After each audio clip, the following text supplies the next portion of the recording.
Alright, so I am Russel Orhi, and I'm a powerlifter. I've been powerlifting for about, I would say, 4 years now.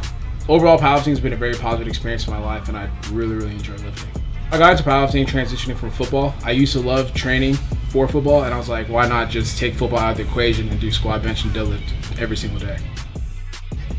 I learned about powerlifting through a friend that I was training with at LA Fitness, and then he's like, why don't you just powerlift? So I ended up transitioning to the U of H powerlifting team, and then I started powerlifting from there. Honestly, competing with the U of H powerlifting team was amazing because it kind of allowed you to have that camaraderie with other lifters, and it also motivated you because you were able to watch other lifters compete, and then that helped you push your goals. Being invited to represent the USA in the IPF World Championship meet was honestly very surreal. I didn't really think too much about it because I wanted to not only be invited, but I wanted to actually come in first place. The first person that I called when I figured out that they wanted me to represent the US was actually my coach. Okay, pretend like I'm your coach. My name is Mr. Joey Flex. What did you say to him? Bring! Hello, this is Joey. Yo, Joey. We did it.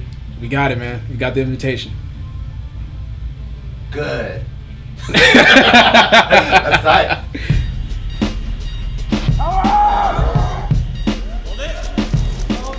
Training-wise, nothing really changed whenever I got invited to Worlds. It was more so about the focus that changed. It was like, okay, now every single training session counts, every single meal counts, recovery counts, sleep counts. So I was a lot more focused whenever I got invited. So my goal going into Worlds was just to be the best version I could possibly be of myself. I wasn't too nervous about anything. I feel like the way prep went allowed me to be very confident in what I was going to do going forward. It's weird, like you obviously want to be the best version of yourself, but you never know what's going to happen when you step on that platform. So I just knew that I was going to be happy with the result because I came with everything that I had.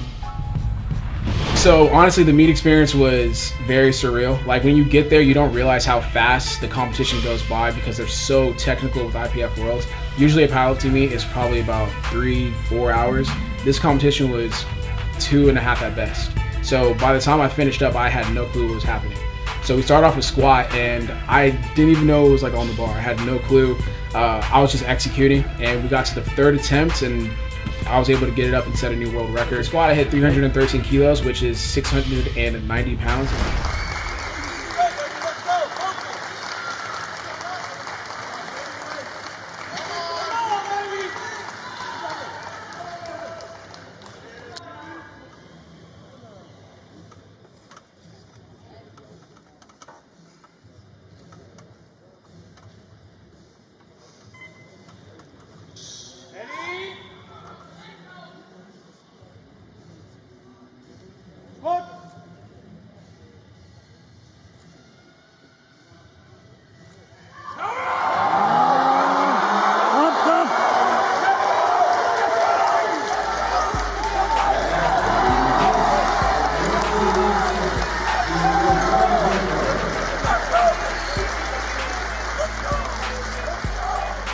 Bench, honestly, I don't really get too excited about bench just because like I'm kind of like in the bottom of the class when it comes to bench. Like I'm like okay at it. It's whatever.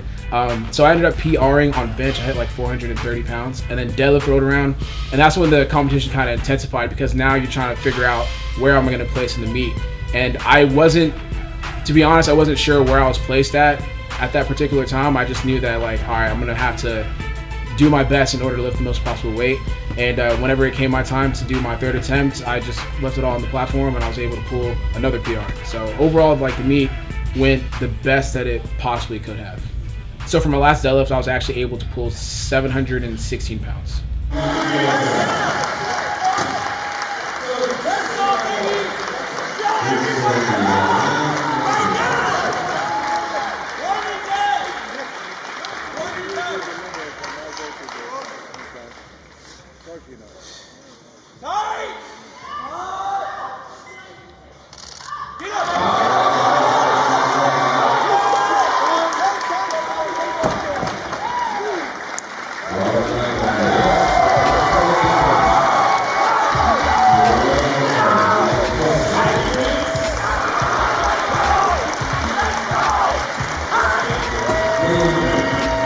So getting first place at Worlds was It was a little bit weird because like I didn't really like understand what was going on. I just knew that I'd placed first, but like at the same time I was like getting bombarded by a lot of people. Joey like tackled me and we were in the back room and he's like, I told you this would happen. I told you this would happen.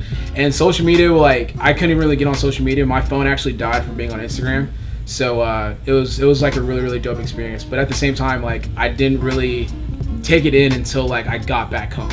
So it still hasn't hit me that like I'm the top lifter for this year in my particular weight class. It's more so I'm focused on like getting better. Like it's cool that I'm number 1 right now, but I know there's a lot of people that are like kind of aiming for that spot. So it's not being obsessed with first place now. It's about being better and the progression that I can make going forward. So I want to thank everyone that has supported me during this journey. I want to thank you guys for the support. Like it truly does mean a lot. Whenever I'm training, I'm thinking about those type of things. And the last thing that I want to kind of give to you guys is the fact that, don't focus on other people's numbers. Like just focus on the progression. I don't really care about hitting 833 kilos. I'm more satisfied about the fact that last year I hit 770 kilos in a meet, and then I came back this year and improved on that. So if you could take that and form it into your own like journey, then that's all I could ask for. Like that's what I want you guys to take away from what I've accomplished in the past year.